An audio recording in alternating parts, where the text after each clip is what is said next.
Everyone's here. We'll begin. Call the meeting to order.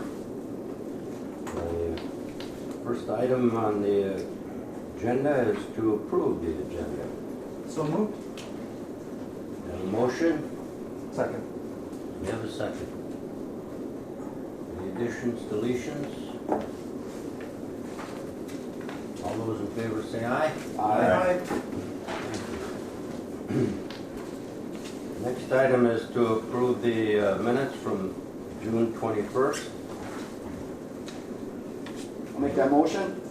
All right, we have a motion by Commissioner Murray, I'll second it. second by Councilor Michael. Folden. Yes. Exactly. Aye. Any deletions, corrections, additions? All those in favor say aye. Aye. Opposed? Good, thank you. Next item is the treasurer's report. Treasurer Murray. All right. Okay. Looked them all over on Friday. Everything matched. All the no errors as usual. As far as cold weather testing bills, we had bills of $8,162.80 and JLR bill of $1,193.40. What is this one for? This was KDA. That one's KDA, yeah. Okay. All right, and there was a $15,000 transfer to KEDA also from cold weather testing.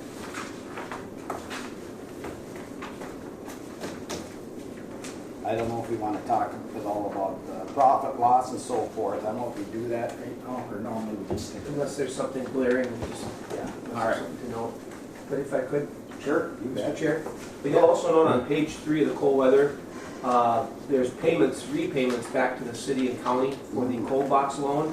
So we're finally able to get back on track and pay our the city and county back for that 2% loan for the third cold box. So that was a timing issue, but we were fortunate enough to have additional cold weather testing that provided funding for that. So it's still going to be very thin in terms of cash flow, cash availability for the next couple of months until we get our IRRB money and money from JLRs. But we just thought it was time to get back and make that payment. So. Well, it's great. It's great news that we were able to do that. And once again, thank the city and county for their patience and in providing us time to begin repaying that again. I have a question. Yes, Mayor Drogo. So how many payments are left on that? 2 more. This is the third of 5. Okay. And one of the questions that we had through our auditors when we went through the last one is because the payments were pushed out. Yep. Do we have a new timeline that we can issue, that we can put down as when those payments will be remade, so that there's no question on when they're coming? It's really tricky with the timing of that. Our hope is to just make the payment after the test season, so that basically puts it in the March, April, May timeframe. Okay. But again, given the uncertainty and the timeliness of repayments, we're kind of stuck. We had a scheduled date, and it's harder to maintain that. That's how I like to do it with my car payments too. I got a genre of when I'd like to pay it. I think the amortization goes for May is what Yeah. it's scheduled for. Okay. So, So then May would be the next one, and then the one after that would be the following May? Or? yeah, May 22 and 23. Okay, thank you. If there's money in it. If there's, No, fair enough. I just want to make sure that I Yep. have the information to Yep. pass on to my group. and Chairman Rasmussen is correct. I appreciate the city and county's patience on this. The other thing is, like so many things, it's relationship driven, and one of the test groups that was here He and his family are coming and spending the weekend with us at the cabin here at the end of the month. So I'm hoping I can push him for, for another 6 weeks of testing. So, but anyway, it'll be fun to have him here. Great, thank you. Any other questions, comments of, excuse me, Treasurer Murray? All right, we will acknowledge the KDA Treasurer's report and the cold weather testing report. We haven't done that yet. We did the cold weather testing, is all I've done. Oh, okay. Now asked to I'm sorry. approve Okay. asked to. I would make the motion to acknowledge the cold weather test billing, or bills. All right. To pay the bills Yep. Yep. and to acknowledge the report. Do we have a second? I'll second it. Do we have a second? Any more further comments about the cold weather testing? All those in favor say aye. Aye. Opposed? Thank you.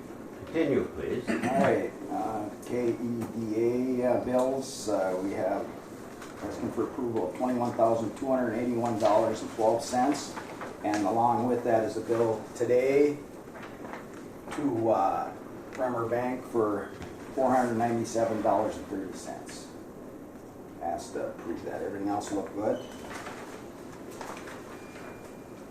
And that Bremer Bank, that's the credit card, one that was shown as not Correct. received yet? Yeah. We're gonna have to give Terry a raise for all this hard work. Thank you. I'll move it. All right. Who's gonna give you a request? We have a motion. Give him a raise? No. We have a motion by Commissioner Pavlik to pay the KEDA bills and acknowledge the treasurer's report. I'll second. We have a second by Mayor Drore. Further comments, questions? I do appreciate Terry going through those. Absolutely. That is the treasurer's duty, sworn duty. Sworn at. All those in favor say aye. Aye. Those opposed? Motion is carried. The Koochiching Economic Development Authority report is approved. Next item is the SBDC update. Joanne Smith. Good news, we should have hopefully this Friday a new restaurant opening up, Almost Rainy, where Almost Lindy's was.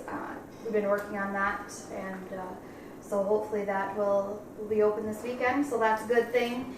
I have a presentation I'm doing in Togo at the correctional facility this month. I do that once a year usually. With them and teaching the men there about career skills, entrepreneurship, and those types of things. Going over a business plan, because most of them in that situation start their own business, whether it's working on cars or those types of things after being in a correctional facility. Also been helping businesses with QuickBooks. We did have a booth in Little Fork. KEDA and the SBDC set up a booth there for the fair in Little Fork. That's about all that I have right now. Just kind of waiting to hear more on any COVID plans that are coming in and anything going through our office. It's been pretty quiet as far as funding lately for small businesses. So. Any questions? Any questions? Mr. Chair, I just want to thank Joanne for the work that she's put in. People don't realize the amount of time and energy she does spend with some of these clients, depending on where they're at in their process. But spent a lot of time, and there was a lot of hurdles to overcome to get the restaurant back in. But perseverance, patience, and I think they're going to be successful. But it's another it's another good sign coming out of the pandemic that people are willing to invest and take a chance on restaurants and other businesses. So just kudos to the amount of time and interest. Who are the new Owner? Yeah. Brett Eidman and Kayla Lund. Okay. Very good. No, that's good news. Any questions of John? Yeah. Yeah, just Togo, do they teach these people life skills for jobs? Yeah. So their kind of their career or their counselor person there has me come in and do a working session with them, but he works on kind of their plan after they leave the facility. What are they going to do? How are they going to do it? And basically set them up for success after they leave the facility. So I know that I've been on corrections at NERC there for 30 years, and I mean, that's what we do there, is teach them life skills. We got a big farm. It's unique, and we have people from all over the country come and look at that. it's a beautiful place down there. So if I had to go somewhere, I'd love to go there, because I mean it's just it's outdoors. It's beautiful down there. We're probably not going to do in person. They're not letting any, but just over Zoom. So I'm going to get him all the materials, and then we'll just do a Zoom conference with that. But yeah. So how far is it off of Highway 65 in total to where this farm is? I don't remember. I mean, I've gone through by total a number of times, but I don't know where this is at. Paul, do you know? No, I've never been I'd there. have to look it up again. I want to say it's probably like an hour and a half drive from here. Mm-hmm. So, yeah, I'd have to look at the exact Okay. direct where Sure. it's at. But yeah, it's kind of off a beaten path, kind of in the middle of nowhere. Yep. But Pretty there. yeah, very pretty. Is this the former correctional? Men's. Yep. Men's, and then this is the one that they were actually going to shut down. I Yes. think last year. Yeah. And so I did write a letter for them to, why it was important for them to be there and learn these skills and do these things. And the counselor there was very appreciative of me writing a letter for them. Good. So, Well, that's great. I Yeah. appreciate it. Great facility. I've been there. Last time I was there, Were you a prisoner? it only was an afternoon. You had a short sentence anyway. You don't have to answer these questions. I learned life skills there also. I was in college at the time, and a friend of mine, father, was the director. So we had a softball team, so we went out and played a softball game against the residents at the camp. And you're right, beautiful place, well done, in a great setting. yeah. And these are men who haven't committed any huge crime, not murder or anything like that, but just, kind of got off on the wrong path and need to start anew. So Fantastic. At that time, they were, I think, juveniles, or I don't know, maybe under 21. Is this now, it's changed to? yeah, they're adult or older. Yeah. Okay. All right. That's what helped them keep going, because they had to get that population. Yeah. All it comes down to numbers. It's at the end of the day, it's still a business, and you gotta keep your head up to Yep. help people. Thank you. Thank you. Next item is the director's report. Director Nevin. Mr. Chair, it's interesting, with the holiday, things were somewhat quiet here for the office, but if you drive around the region or the area here, there's just a lot going on. I think Mayor Goba referenced a lot of that in the recent video, all the positive things that are happening. And, we're still playing a role in the cobblestone piece. The county board has scheduled a public hearing for the request for tax abatement, and that's on the 27th. And again, following the county's process, it got a little delayed with just the timing, but that's been scheduled. And then the American Hotel had some delays, but then now there, as you see on Keenan, that's under construction as well. So both are underway, and appreciate city and county's participation and role in making those happen. And it's good to see that. And of course, with 53 and all the activity, the construction there, and Dunkin' Donuts in the Holiday Station store, all those cumulatively add up to outside investment in our area. And it's, people would like to see construction and dirt being moved and provide some, optimism coming out of the pandemic. And if the Canadian border opens soon, I think that will certainly help as well. So to all the local businesses that have had to kind of get by this. And also just go with the testing. And I know Commissioner Hansen's showing a lot of interest in electric vehicle charging for the public, and we've been talking to a lot of our customers, and as you know, the industry is going, they are heading to full electric as part of their fleet, their fleets. So we're trying to get out in front on this a little bit, and met with Minnesota Power to talk about our needs over there, and I've sent a survey to our test groups just saying, what are your plans in terms of electric vehicles? What do you need in terms of support from us so that we can update our facility over there? Now, JLR has one fast charging unit over there and 5 slower charging overnight chargers, including one in a cold box. So anyway, the timing is right, and Minnesota Power wants to be a partner in this. And there's some other, for the public, the city's getting a slow charger, and I know. I think we're getting a fast charger. You get a fast charger? I believe so. That's through Minnesota Power and their vendor. Yep. And I know NPCA has indicated that they want part of their network charging they're going to put a unit up here as well. So the timing is right for all this to kind of fall into place and kind of look toward the future. Is a city going to have it like for citizens or for city vehicles? Or?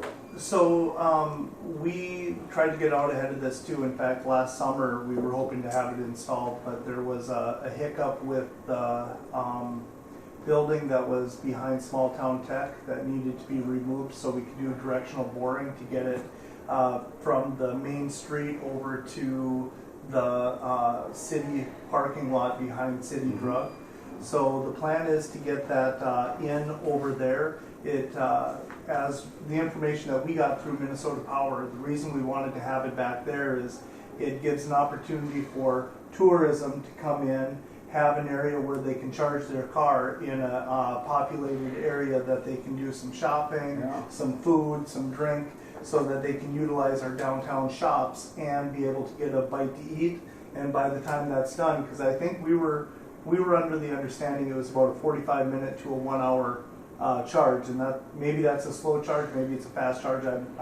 I am no expert in this, but the goal was to be able to get people to utilize that, be in our downtown district for about an hour or so, utilize our facilities, and then hit the road. So it'd be used for both citizens and for tourists. How many hookups? How many people at the same time? I More believe than one, it's huh? Two. Okay. I believe it's 2. All right. One unit was 2 chargers. Yeah, all right. Yeah. Thank you, Mr. Chair.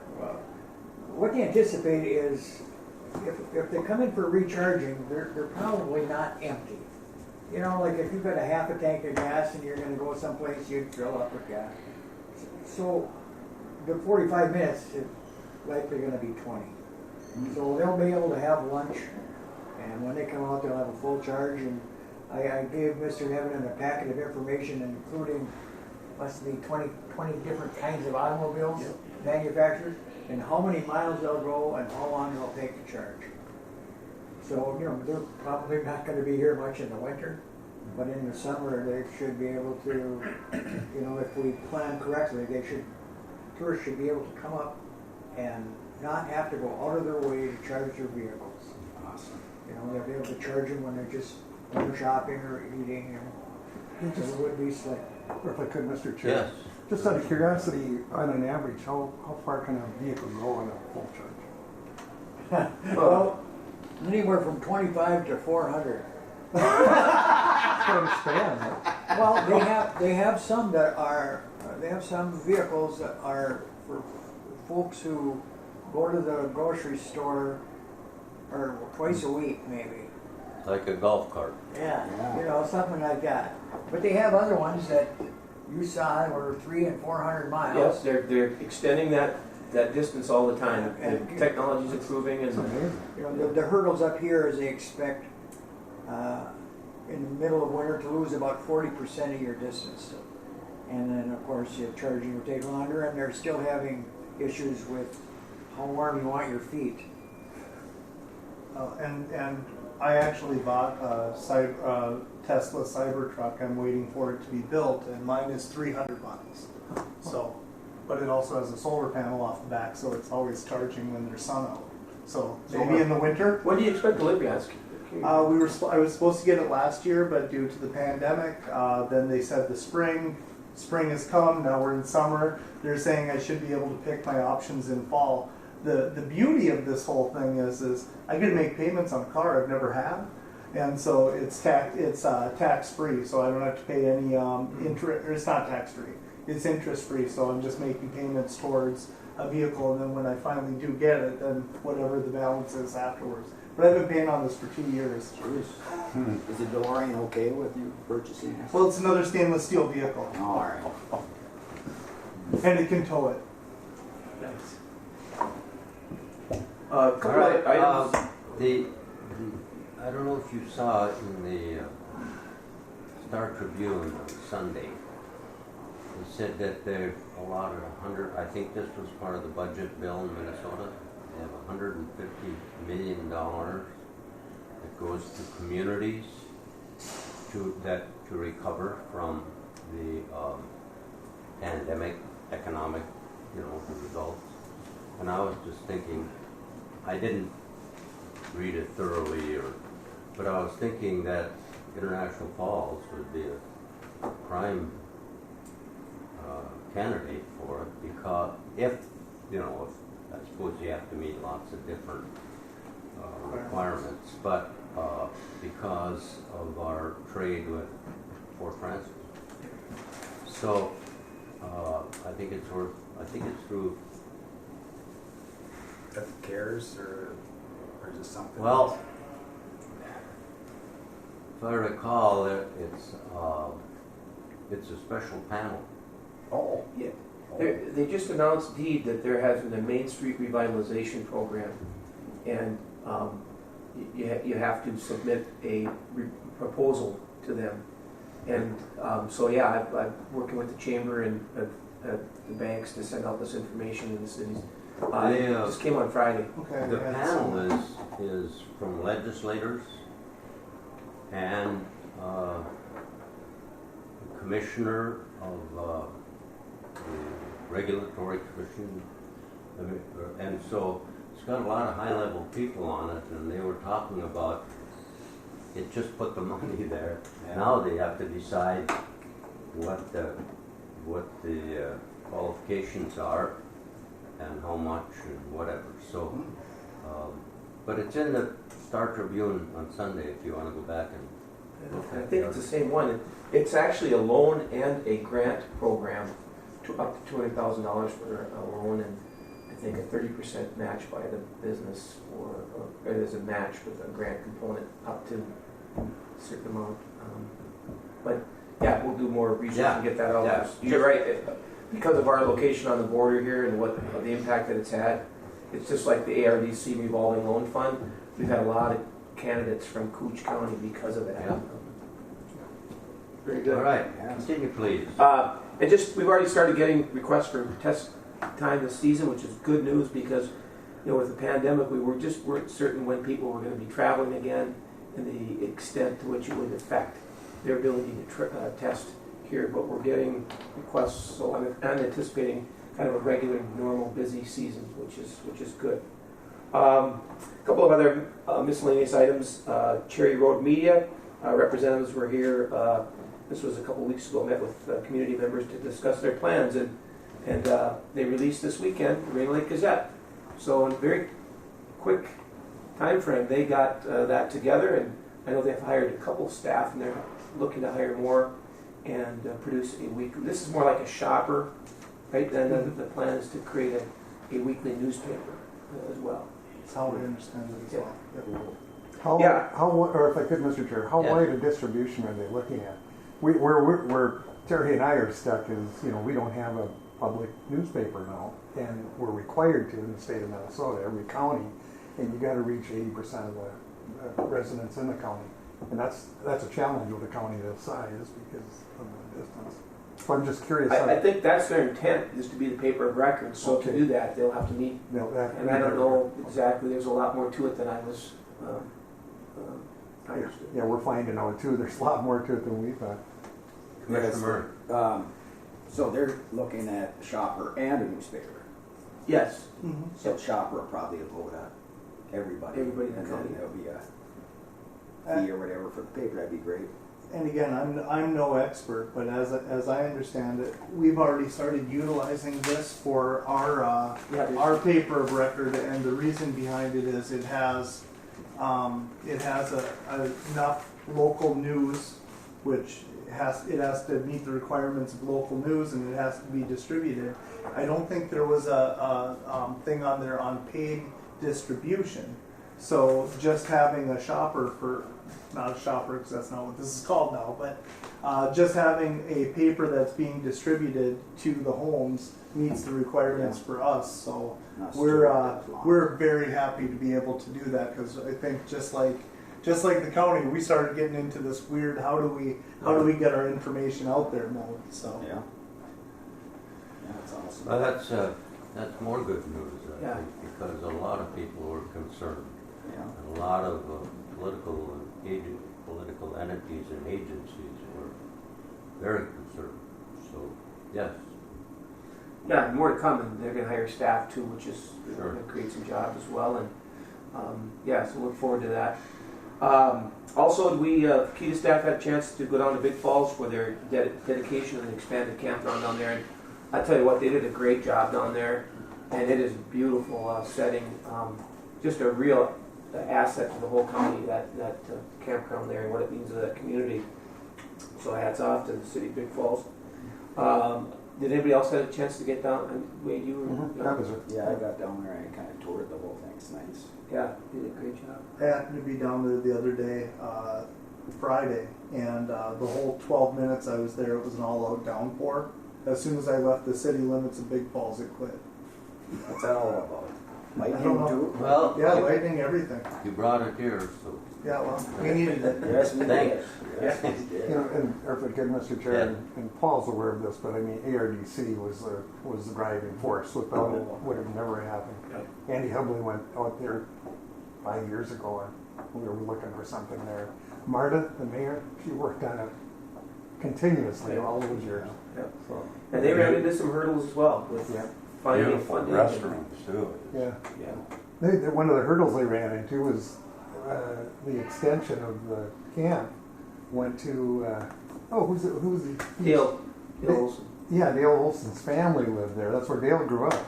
It was an Indian native campground for the fishing right there and they had been there for hundreds of years. So one of the things that slowed the whole project down was they had to do a complete research there. And they found a lot of stuff that's pretty interesting. A lot of history. Fortunately, there wasn't much water going through the rapids at that time.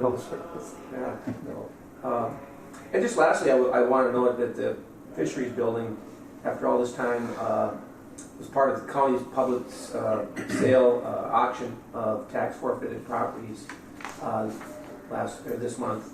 And Ricky Roach was the successful bidder for the property, and so now he will take clean title of that.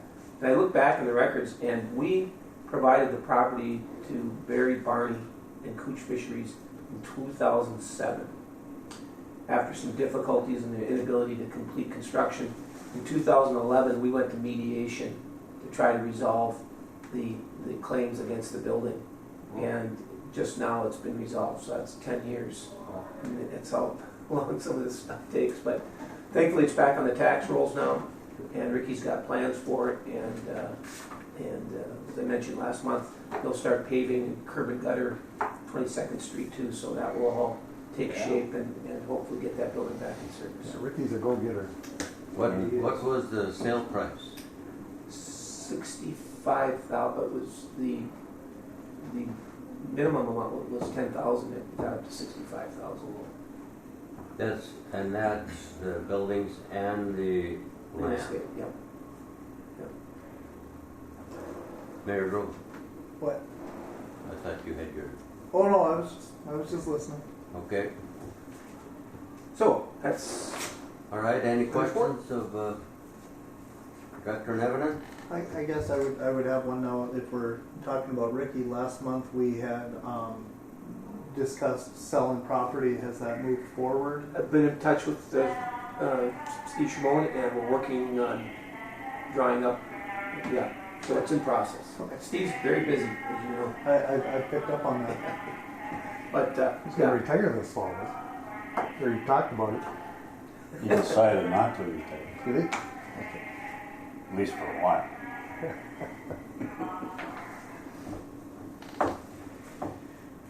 All right.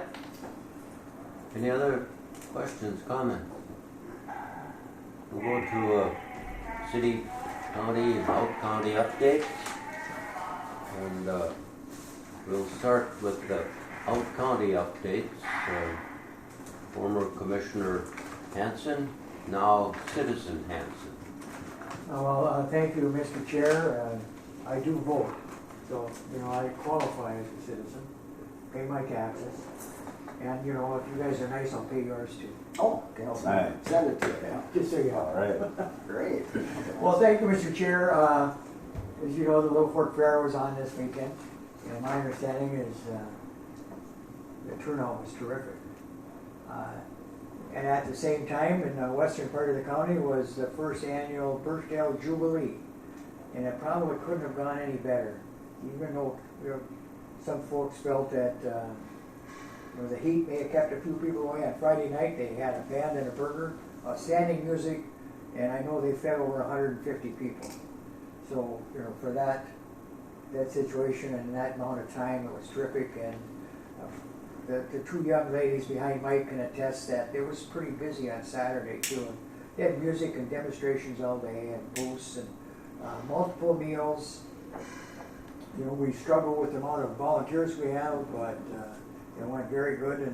And next item up to the west is North American Sturgeon Championships, which will also include North American Youth Sturgeon Championships for the 6th year. It's pretty pat on the back stuff for all the people in both that area, Lake of the Woods and International Falls area, how they support the kids. We plan for 100 and get nearly 100. No charge for the kids. It's times, there are times when the kids never get to go fishing except that day and probably never get to fish sturgeon. We tell them that even the small one's the biggest fish they'll ever catch. And right now, even though the water's low, there's just tons of them in there. I know the people that are going, it's a rare day they wouldn't catch any. So that's coming up in August, as is the North Home Fair. Mr. Chair, other than that, nothing's going on in the Out County. It's just terrific how they're supported by other folks, that don't live there. Mike can tell you that every Saturday morning, if you want just a terrific breakfast, it's served at the Birchdale Community Building, and it's either hosted by the school or church or the nonprofit organization, the RVDA. And RVDA stands for River Valley Development Association. In the 30s, when there was quite a few people out that area, it created this organization, and that's what it was called. And so it was resurrected, and it's a 50C, 50C3. 501c3. Yeah, nonprofit registered organization. So it's 90 years old. And how does it exists economically? How is it? If when you drive by the community building, it costs about $700 or $800 a month just to have it sit there. Well, you pay liability insurance and for the board, your utilities and maintenance and so forth and so on. The county board has been the linchpin to get things started. But there's a committed cadre, a good word, cadre, of folks out there who just going to keep it going. And so far, any financial help that has been had, I think people have proven that they're responsible enough to see that it's done, everything is done in the right way. And currently, because of the county board, they're building on, is that 24 by 30? Yeah. Something like that. And it'll be able to rent for private businesses. And we've had there's been other opportunities there to have small businesses set up, but privacy issues within the community building have always kind of hampered that. So now they'll be built on, there'll be a breezeway into the office, and they'll be able to be locked, and it'll be private. It just seems to be a central area. You'd be surprised how many businessmen, insurance, whatever, travel back and forth between, so they'll be able to use that. And it has probably world-class internet right now, Wi-Fi. And it had to do with Grand Chimney Park being there. The state electrified that part of it, got good Wi-Fi into that Grand Chimney Park. So there's a lot of things going, and I'm never ending proud of my neighbors and colleagues. They work hard and keep it going. It's quite the community. I moved in there, built a hunting camp in 1999, and didn't take long, and they considered me to be part of the community, and they're glad to get somebody that wasn't from the Twin Cities, I guess. But I love it out there. That's where I go when I want to get away from whatever is going on. I go to Birchdale, Minnesota. Well, as you know, Mr. Chair, it is the end of the rainbow. In fact, even if you drive through, you feel better. Yeah, instantly. Which end of the rainbow is it? Yeah. So it's like a, it's not a business incubator, but like a business Workspace. workspace, like the Ballons have iSpace. Right. And it's being built right now. And is that Koochiching funds? I don't think so. No. I don't think so. KCD, did they? Concon. Concon, that's right, Concon. And naturally, in building anything you do right now, it's hard to keep under budget with the expenses. Just as a side note, this is not the first time that they've started projects and not had enough financing due to one reason or another. And one time when the community building was built, there was a $10,000 shortage, and it wasn't due to anybody's fault. It was just an oversight by everybody. So we couldn't go back to the county board for the money. So they wrote letters to every recreational facility they could think of, a recreational place, from Loman to Border, and they paid it off. Well, yeah, that's industrious, and it speaks well for the citizens. Well, and also, and I shouldn't use too many names because a lot of people put money in it, but Don Carey and Mr. Schneider, and neither of them are with us anymore, but they stepped up. Very good. Mr. Chair, can I have one other new business opening in that quadrant? Is it Adambaum Diner? Is that in the Woman? Oh, Yeah. If you haven't seen it, they've taken an old diner with what's the one in St. Paul, the iconic one? Mickey's. Yeah, and they've basically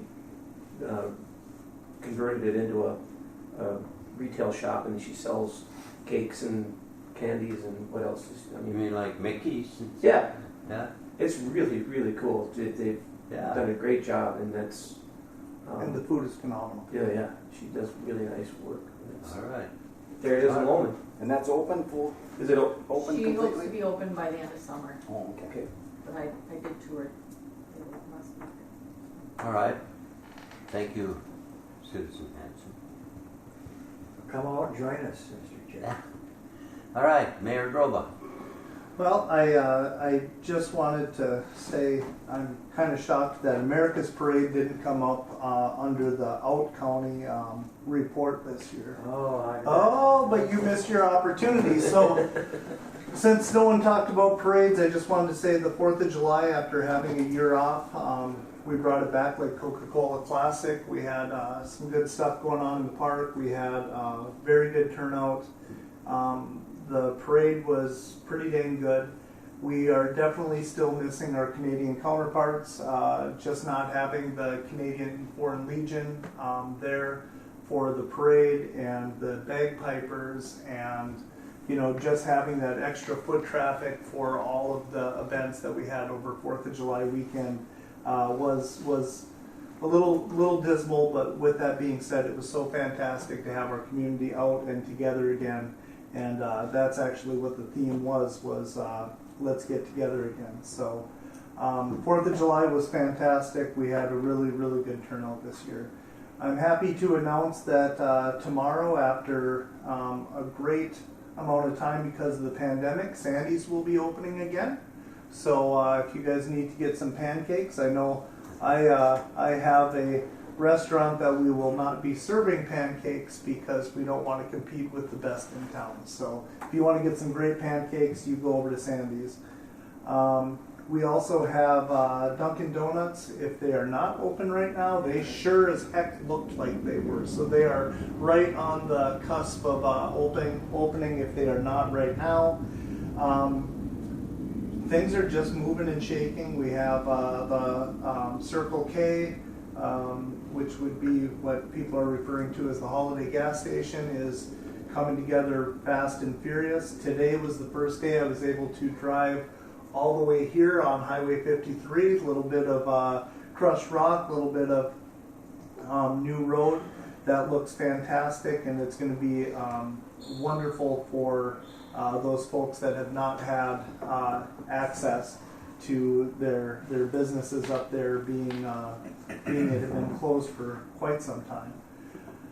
The two hotels are coming together quite well. I actually, for the first time, got to meet the owners of American in person. Over the course of the last 2 years, Paul and I have been on phone conferences, not even Zoom, just phone conferences. So when this guy came in and started talking to me and introduced himself, I'm running through the names in my head. I'm like, it's so familiar. And then once I realized who it was, I realized that we had worked an entire thing, our tax, the tax increment, tax abatement. We worked the entire project over the course of the last year and a half, 2 years.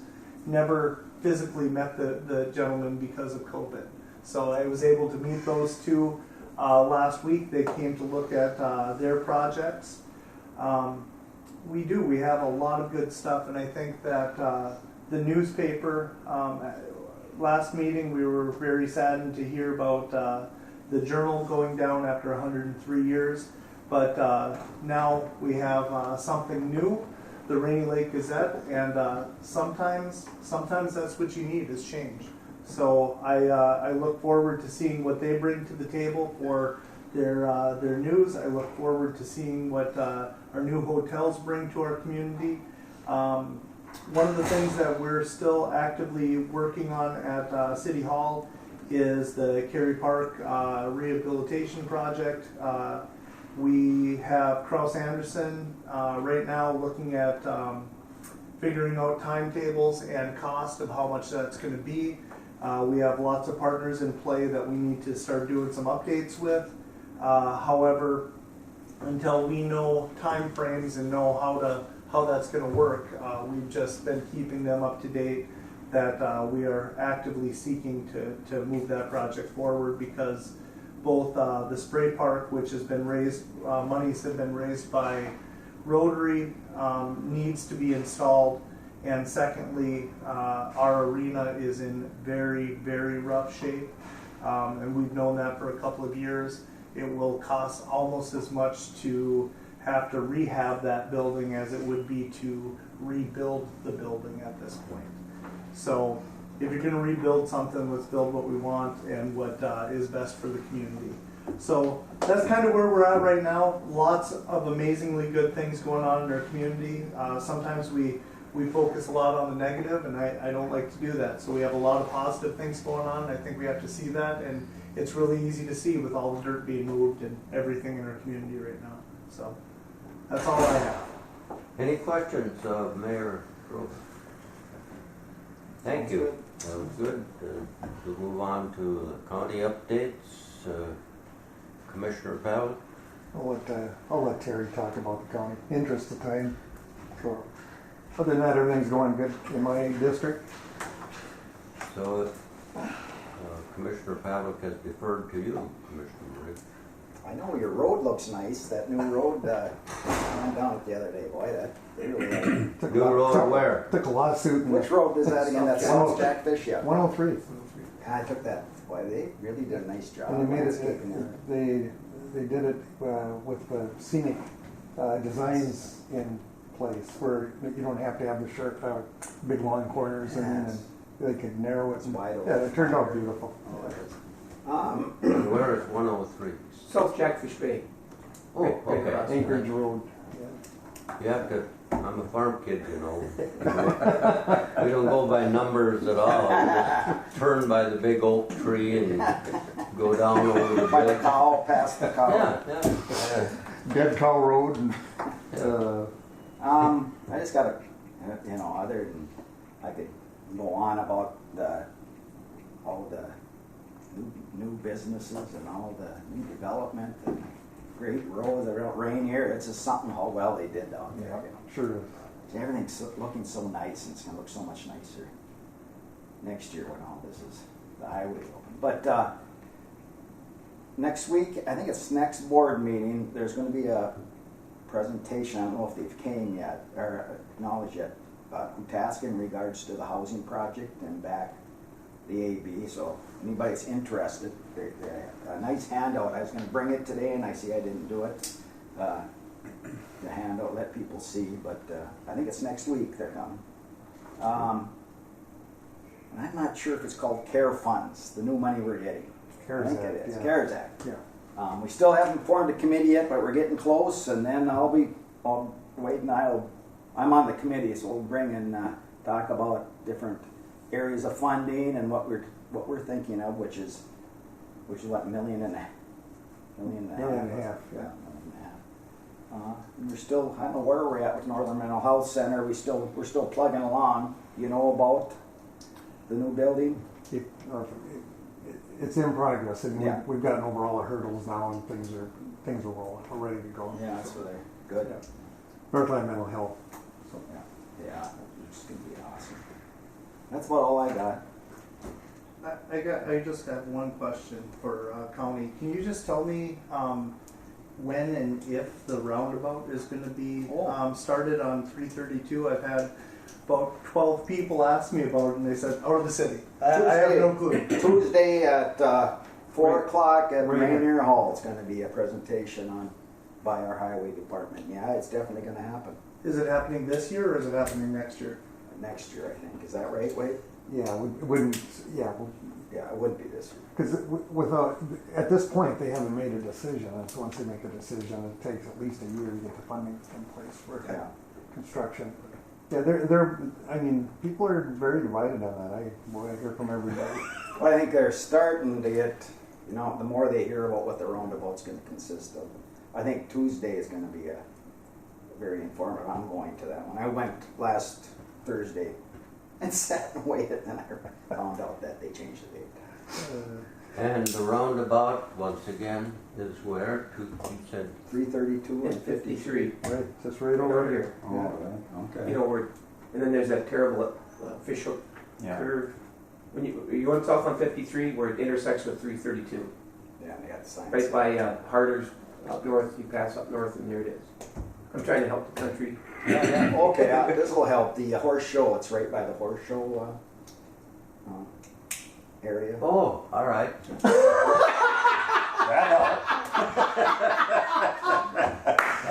Yeah. Except they did find out that one of they accidentally made a turn off on the big loop, and you're going to accidentally go into Canada, so you got to be careful not to take the one exit. And Van Linn is scheduled too, right? The overpass? That's going to be a couple of years yet, isn't Yeah, it? that's a couple years old, but that's. Yeah. Yeah, but it's in the process. So, Yeah. so. Commissioner 80 is extremely happy. Yeah. Very good. Anything else? Any questions? Councillor Holden, do you have any?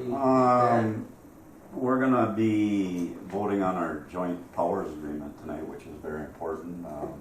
It's a relationship between the city, the school, and the rec commission. Okay. And that's a deal where it provides money and different things for kids' sports and different activities. The joint powers is real important because it's the signage of, well, the school board's part of that, the city's part of it, and then the rec commission. So that's big. Always glad to see that get, approved and everything, so we keep going. And the rec commission is doing great. We're financially in tip-top shape, and I've been on there 15, 16 years now, and it's running right along good. So the other thing is, I'm happy about all the construction going on, what Harley talked about, Terry's talked about, everybody, and glad to see it. A long time since I've seen buildings going up. I came here in 1975, and so I've been watching for 40 some years, and there hasn't been a whole lot of buildings put up, so I'm really excited about that. The other thing is the newspaper.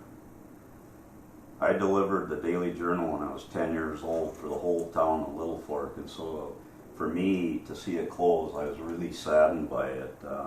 As a young kid, that's how I made my money at 10 years old, and I was able to buy a TV set, a black and white TV set, and bicycle and go-kart and stuff. And back then you had to get I had the whole town of Little Fork, and it might not sound like a lot of people, but I was busy. And we had to collect back then. There was none of this, send the money in the mail or whatever. You had to bring your book and give your tab to the person when they paid. And if you got it done by a certain date, you got free movie passes to International Falls. So for me, for 10 years old, that was a big deal. So I hustled like a son of a gun to get my collections done. You had that till you were 30. Didn't I was just about 30 when I quit doing that. Yeah. But I'm happy that there's something, coming along here, and I'm excited. But I still got a lot of memories of the Daily Journal, what it did for the sports programs here in International Falls. Kids just love having their pictures in the high school and all that, So, but yeah, I'm glad to see something moving. Yeah, very good. That's about all I got to say. All right, thank you. Yeah. The next item is a public comment period. I don't see that we have anyone from Mr. Chair. the public. Oh, we got somebody. Hi, it's Randy Toms at 931 The Border here. I thought I would pass this on to the board that there's been some developments at the border. Fully vaccinated U.S. citizens will be able to pass through beginning August 9th. Oh, wow. Awesome. There are some exceptions, though. You will have to pre-notify the Canadian government through an app, and it's called Arrive. I just wrote it down. Arrive 10. That's Arrive CAN, and that has to be in within 72 hours of travel to Canada. So. Things looking good. They are looking at having the border fully reopened by September 7th. This news is actually just breaking right now. I'm just listening on another computer here of all the details around it. But so far we haven't heard any shift from the U.S. government about the U.S. border and whether Canadians will be able to get in. So have you heard anything, or? Has there been a problem? I don't think we. It's close to non-essential travel. Oh, okay. Yeah, I've not heard any updates. No updates as of now. But this might prompt that. But thank you, Randy. That's good news. Yeah, it's very. Mr. Thomas, what would you give us that website again, please? It's an app. It's called Arrive.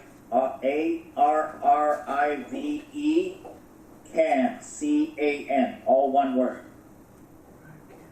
Oh, It's a free app. I'm assuming it's on the app stores that you find on your phone and things like that. all right. Terrific. Yes. Great news, Randy. Thank you. Yeah, thanks a lot Could start for that covering. information. We appreciate it. No problem. Thanks. I assume he's a Canadian official, is that correct? This is the the local local radio. radio station. What? The radio station. Oh, Yeah. oh, all right. Great guy. All right, so that was worth coming here. Yeah. Huh? Yes. Thanks to Randy, we're the first to know about it. So. Randy, know. All right, the next, we need to set the next meeting. If we continue the same day in August, it would be, I believe, August 16th. Yeah, sounds looks like it to me. Yeah. Is that too early? I'm in Alaska that whole week prior, so I won't be able to get anything done, but 23rd? We can do the 23rd if that would be, Let's see. is that agreeable? August 23rd? I haven't got my books out yet. I've usually got something going. But let's just do it. All right. Worst case scenario, I'll just have to do the 16th gets a little early for bills Yeah. too, so. this. Yeah. 10 o'clock, August 23rd. Sounds good. Thank you. Thank you for everyone being here. It feels really good. Yeah. So, Mr. Chair, yes. just to remind everybody, in September, the 20th of September, we'll have a regular PETA meeting for an hour, and then have the opportunity to discuss some strategic planning. So if you have anything you'd like to be brought up, let us know. We'll try to get that done that day. Yes. Excellent. Thank you, everyone. The meeting's adjourned. Thank you. Thank you.